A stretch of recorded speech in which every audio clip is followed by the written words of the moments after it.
Sluníčko nám dneska opravdu hře, pořádný teplo je.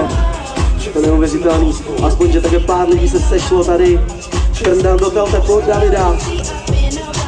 S klukama jsme měli trošku komplikovaný ráno. Trošku se nám pokazilo auto, tak jsme museli přejít trošku jiným, ale co se dá dělat. Přišede Telvin. Tak tohle chceme vidět, Dave, ještě jednou. Chcete to vidět taky?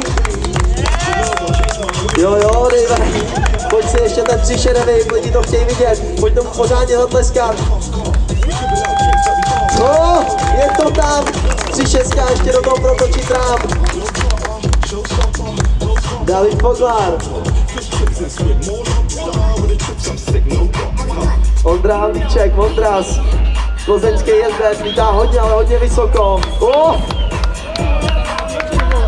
Neuvěřitelný polety, dlouhé puštění rukou, hodně podržený. Teltep na zadním kole. Bar spin do teltepu. Telvin v rádiusu.